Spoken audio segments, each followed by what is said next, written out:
You know what? This could have been a really, really tough show to do. Ifs and buts, Packer. Ifs and buts. What's what we were just talking about? Well, we did it Georgia week, where it's a tough game and you lost, that one in overtime. But in this case, Tennessee was the Georgia. The team that stole one. Maybe didn't deserve to win, but found a way to win at the end. Yep. I mean, that was Tennessee. If you ask me, what a great time to have a week off. You're healthy, for the most part. Yeah, for the most part. Relatively speaking, you get 2 weeks to get healthier. Yeah, you get healthier. You got a lot of questions that you need answers to before you get into the gauntlet coming after Arkansas. Yeah, you do. I think for Tennessee, to find a way to win, to gut through a game where they look like they're ready to take control 2 or 3 times and then would shoot themselves in the foot offensively or defensively. To have these highs and lows where they were getting gashed in the running game for 3 quarters and all of a sudden in the fourth and overtime they adjusted something because all of a sudden they only give up 18 yards rushing in the fourth quarter in overtime. Really kind of stalled Mississippi State out. And then, just to overcome the muff punt, 2 interceptions where the ball hit the receiver's hands and it went up in the air and got picked. All kinds of other weird things that happened in that game. I think it was huge. But road SEC games, you get a win, boy, you chalk it up and you come back home and call it a success. I mean, sometimes you play games like that where nothing is happening during one course of the game and then everything works for you when it matters most. And that was the case for Tennessee. And I don't know if this team is able to win like this last year. I think Joey Aguilar is a big reason why. They go on a multi-plate drive, last drive of the game in regulation, and they're perfect. I mean, you have Staley, who had a rough day. Yeah. He makes a great third down catch, gets yards after the catch, catches it underneath the sticks, but powers his way for a first down. Mike Matthews made a great play on the sideline after a touchdown drop. I mean, everything was perfect in the last possession when it mattered most. How concerned are we that and we've got one of the best defensive players for Tennessee and Tennessee scored a couple defensive touchdowns. They did. So, that's the good part. But at the same time, how much are we concerned what we've seen from the Tennessee defense against Georgia and now Mississippi State and its inability to stop the run? Yeah, I think that, there's cause for concern a little bit. I think a lot of it's just, sealing the edge. I thought Tennessee battered and bruised the quarterback yesterday. They got after the quarterback really, really well. Every time Tennessee had that chance to go up 10, and I thought that was what it took for that game to be put away. If they just went up by more than 1 score and made Mississippi State have to throw, because anytime they dropped back, Tennessee was in the backfield in that kid's face, and it was a disaster for Mississippi State.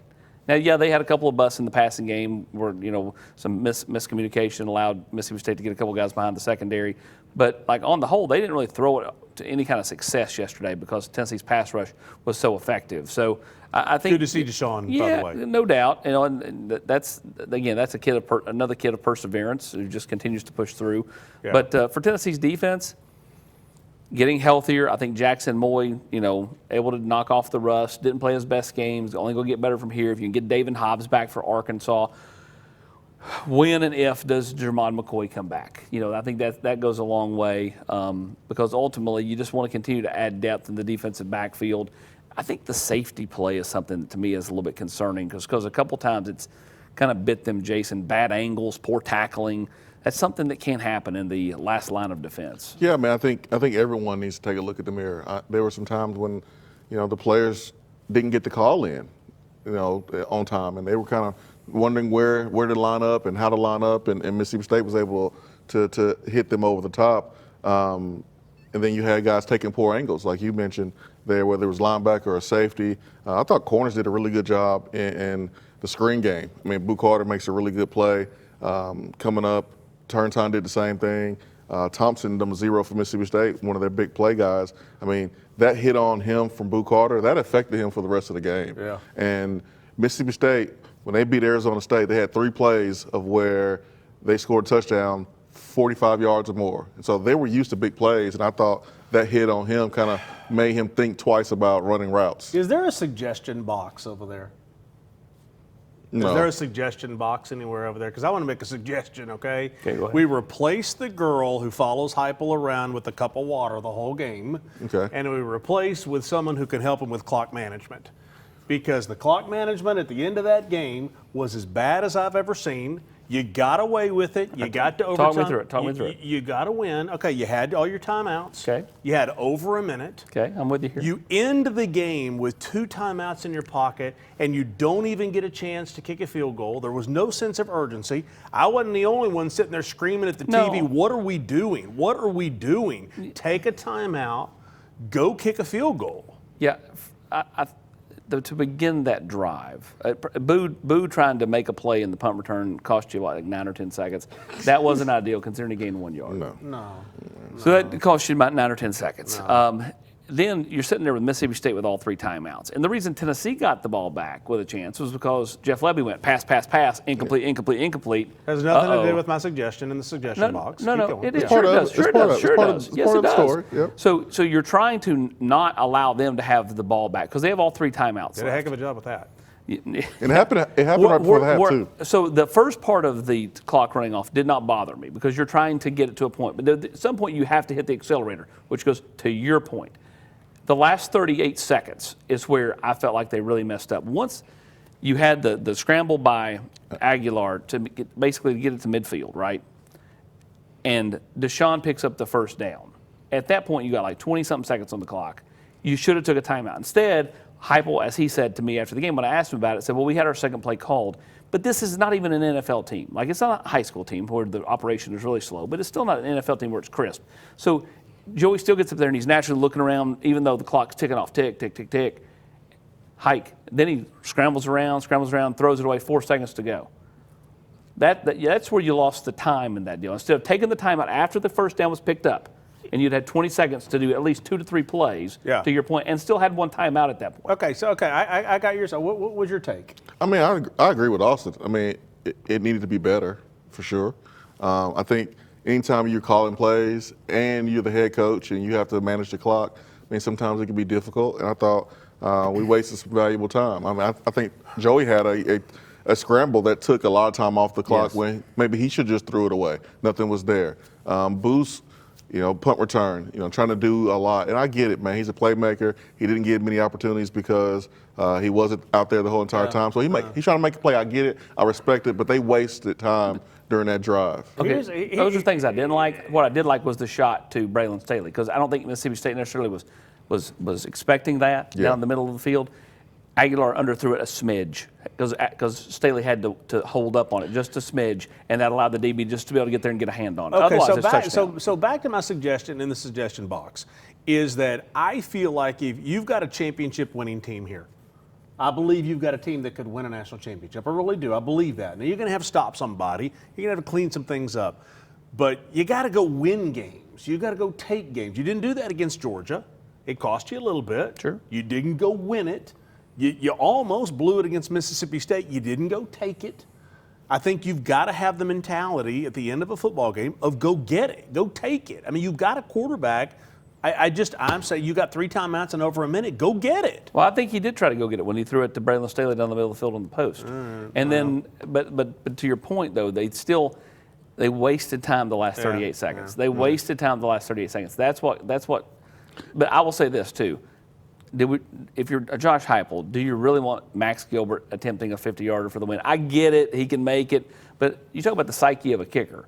He misses the game winner against Georgia. Wasn't close. Yeah. If he's tasked with another deep, long field goal on the road for the win and misses, how much do you lose him mentally? I mean, and he missed one yesterday, too, during the course of the game. And then you think about long kicks, you have to kick it low. And if that thing gets blocked, I mean, my we're goodness. coming up with more excuses to why we're not trying to go be aggressive and win a game right They now. were trying to be aggressive. That's not an excuse.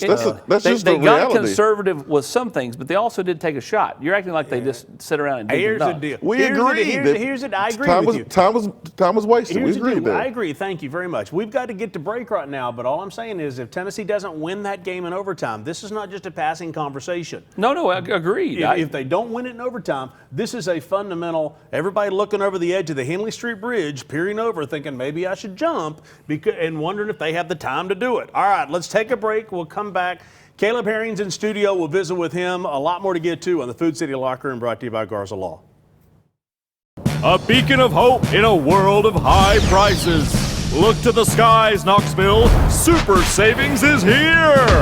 Right Right now, get 0% APR, 0 down, and 0 payments for 90 days on select models, plus 25,000 miles of complimentary maintenance during our Super Summer Sales event. And don't forget about back-to-school service savings on mobile, pickup, and delivery. Come see the Super Dealer today at either Ted Russell Ford location. Hi, I'm Laura Ash. I'm a State Farm agent here in West Knoxville. I love to serve all of East Tennessee for all of your home, car, life, and business insurance. If you need anything insurance related, give us a call at 675-0888. I'm Tennessee basketball player JP Estrella. Let me give you a tour here of the offices at Knoxville Smiles. Dr. Costa is placing implants with a robot, and it's all done digitally. There's no guessing with this since it's all robotic. Dr. Wilco is the newest addition to the office. He loves to research the latest and greatest in technology, so the other doctors go to him for the newest product information and techniques. Dr. Malone is building teeth in the mouth. To him, cosmetic bonding is more like artwork. He does this without cutting your teeth down. It's all about building them up. Guys, we still have a problem. Do y'all have a bigger chair?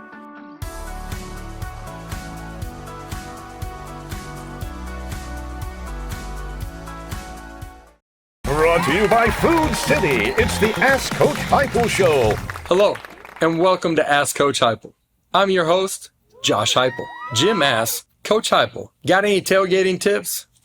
Boy, do I. Jim, did you know Food City's gourmet burgers are handmade in-store by a certified butcher? Saturday is almost here. Are you game day ready? This has been Ask Coach Heupel with me, Coach Heupel.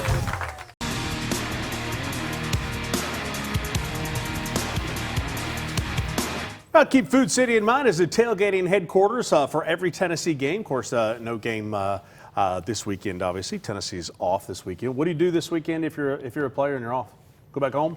I mean, you can if you want to, but I think it's probably time to stay in the training room, get healthy, watch film. You can go home in a couple weeks. I mean, home will be there, but I mean, I think this is an opportunity for guys to get better, feel better, so you can play better next time you play. Is there a matter of, you think, trying to shore up the things that happen? Can you do that in an off week, and staying here makes a difference?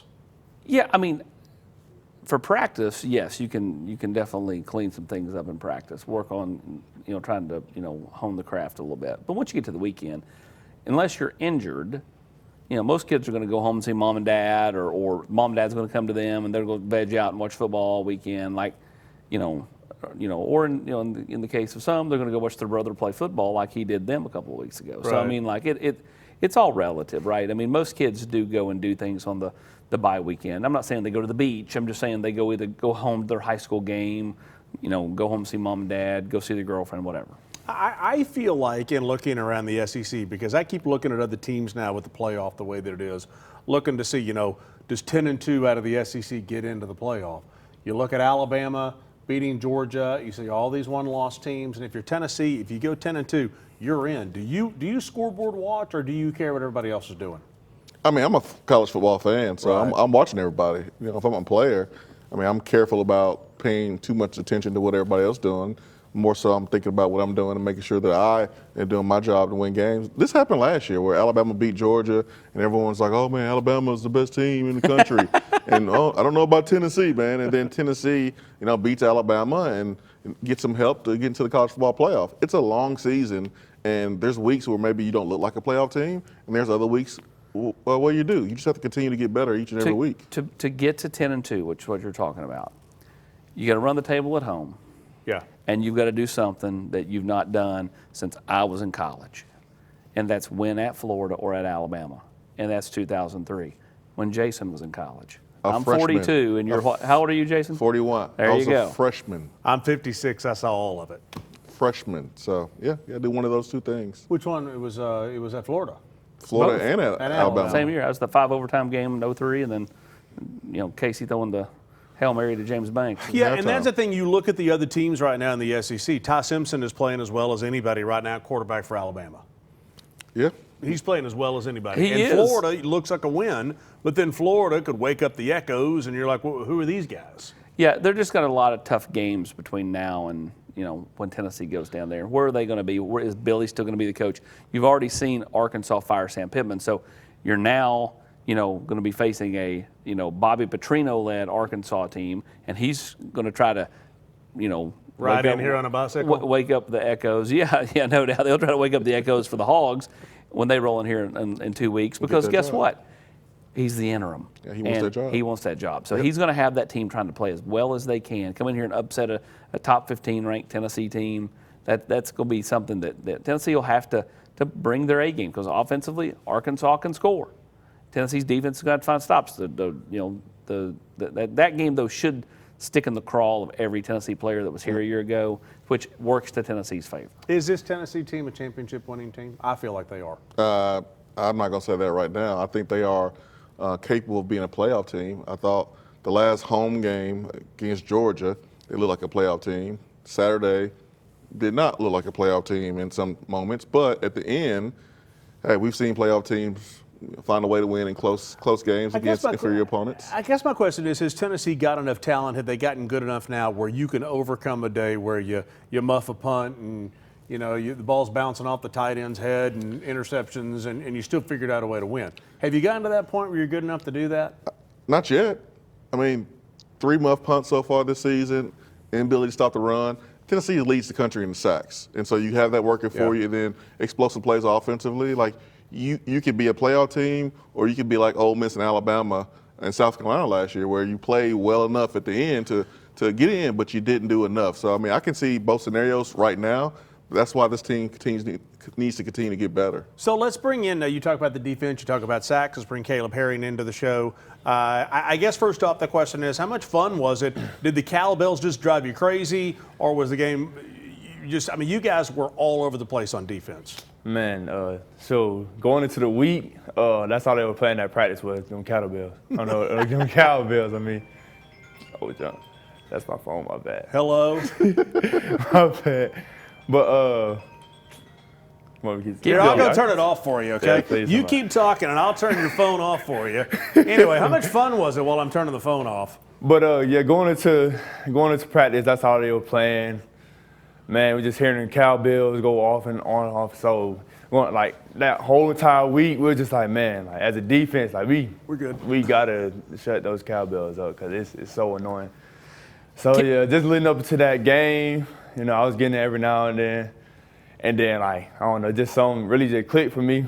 I guess, like, I just got tired of us. We kept on getting the ball ran on us, of course. So I was like, somebody had to step up, make a play. And shoot, just going into that game, or going into that one drive, I was like, yeah, somebody got to step up. So I was just telling myself, like, just be the game changer, be a game changer. And next thing you know, those 2 plays came up. So just really just taking that time just to prepare myself and just step up for the moment. There you go. Hey, we got to take a break right now. We'll come back. Food City Player Perspective. When we come back, sit tight here on the Food City Locker Room, brought to you by Garza Law.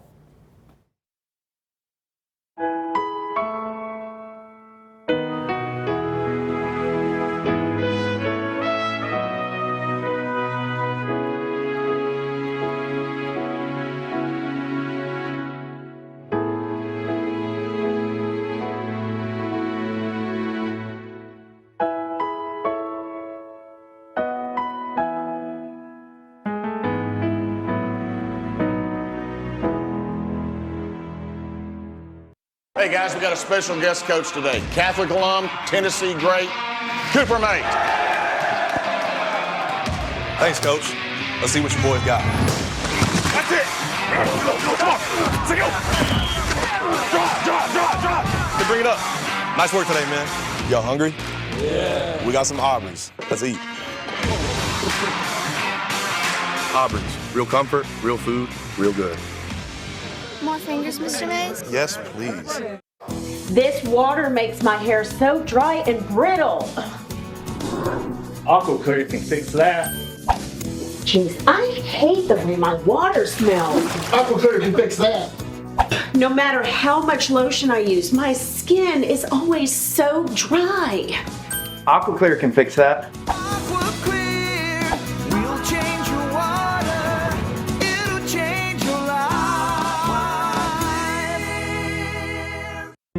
Do y'all remember how much fun we had finishing on the field inside Neyland Stadium for the Covenant Health Knoxville Marathon? I've got some friends with some really good news for you. Join us inside Neyland Stadium on October the 18th for the Finish on the Field 5K, presented by the Garza Law Firm. What a great way to start the third Saturday in October. It's the Finish on the Field 5K, presented by the Garza Law Firm. Visit finishonthefieldvk.com for more details. This is a race where everybody wins. Time now for the Food City Players Perspective, and we talk about a guy in here that's like a budding star, Austin. This guy right here has got stardom all over him. Yeah, he's really coming into his own, third year in the program, and Caleb Herring is really starting to go boom, getting back to that Georgia game, and then even more last night with, 4 sacks in the last 3 games? Absolutely, and the second quarter was a big quarter for you. Mississippi State had a lot of momentum, but your sack, you getting to the quarterback, I thought changed the game a lot. Why do you think you were so dominant out there against Mississippi State in their offensive line?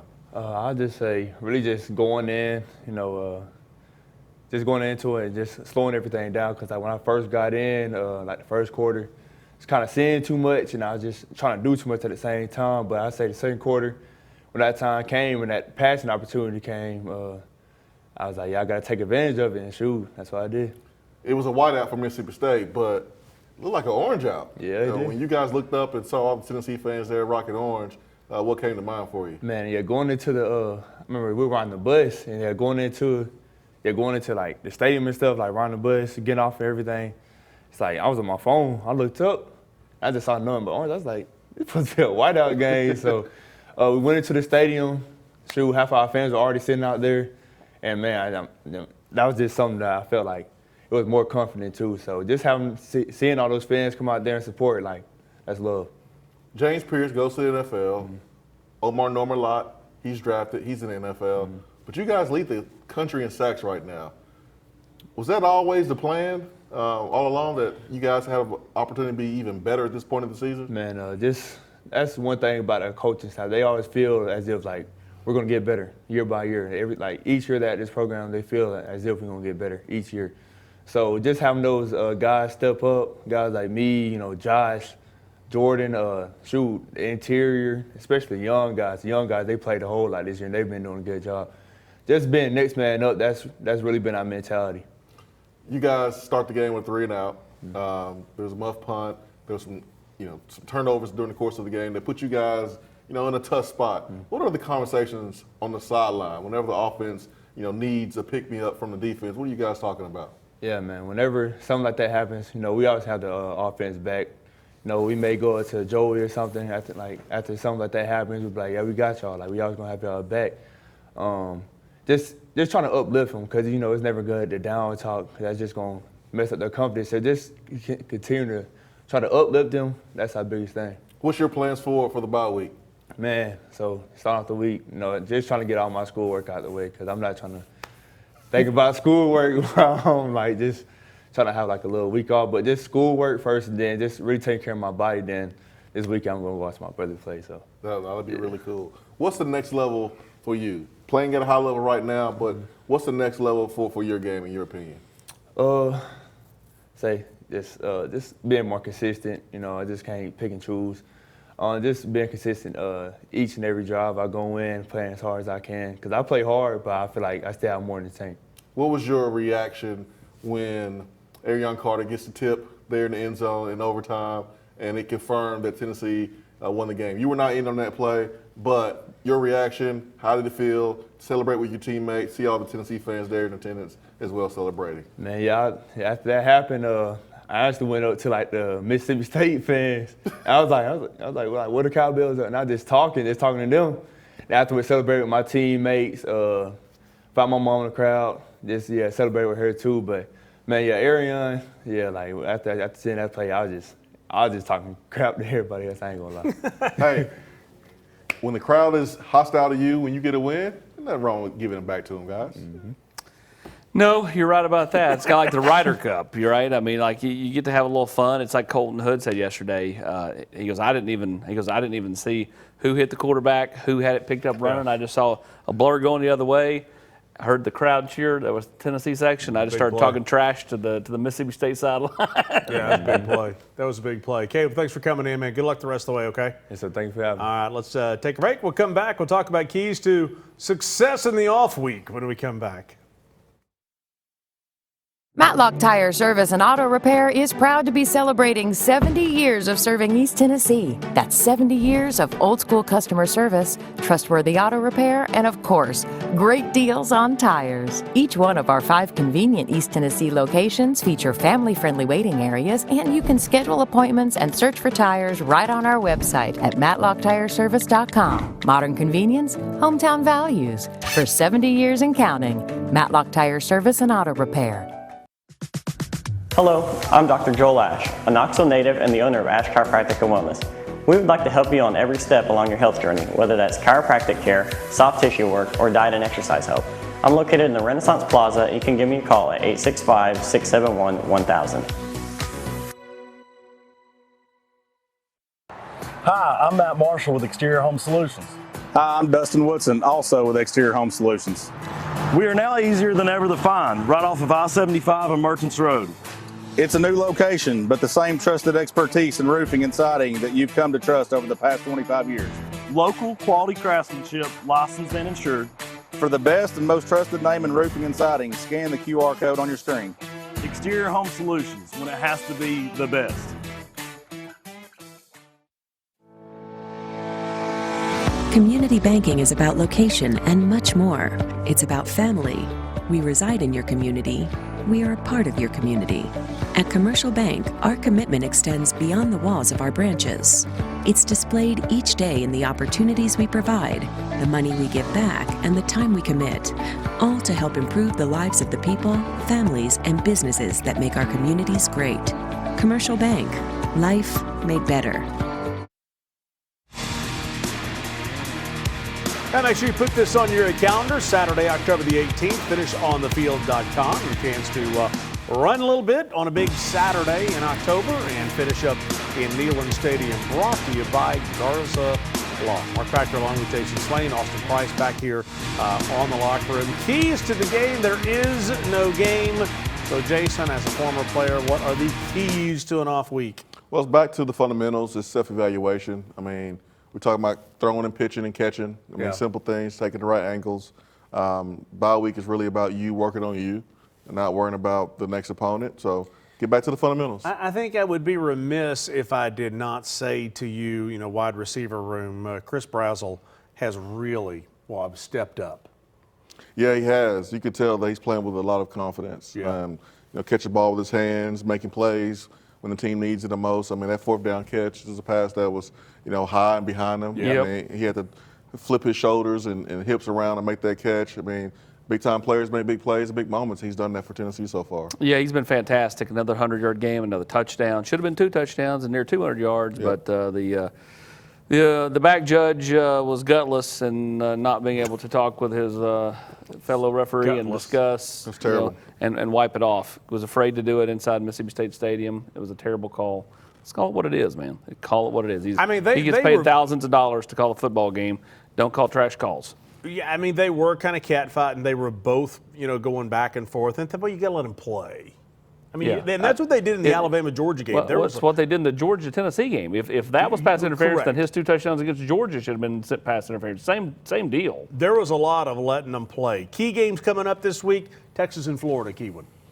Yeah, I mean, everybody's looking at Billy Napier to see when Florida's going to pull the trigger if they're going to. Arkansas has done it already. Some other teams have done it around the country. So this is an opportunity for Florida to get one more week. Billy Napier is the head coach if he's able to get a win. Yeah, that one's at the Swamp. So we'll see if Texas can find a way to get anything done. I'll say this. It's a moment for Florida to take a step, to get some momentum. It would be a bad loss for Texas. They already kind of frowned upon after the bad loss to Ohio State, where Arch looked so poor, and he's looked very poor since then. Yep. He needs to have a big week going into the Swamp. 15 seconds, and boy, bad memories. Can a Manning go to the Swamp and have success? Well, see what happens with sorry, had to say it. All right, nothing for the suggestion box. Enjoy the off weekend, and we will see you next week on the Food City Locker Room presented by Garza Law.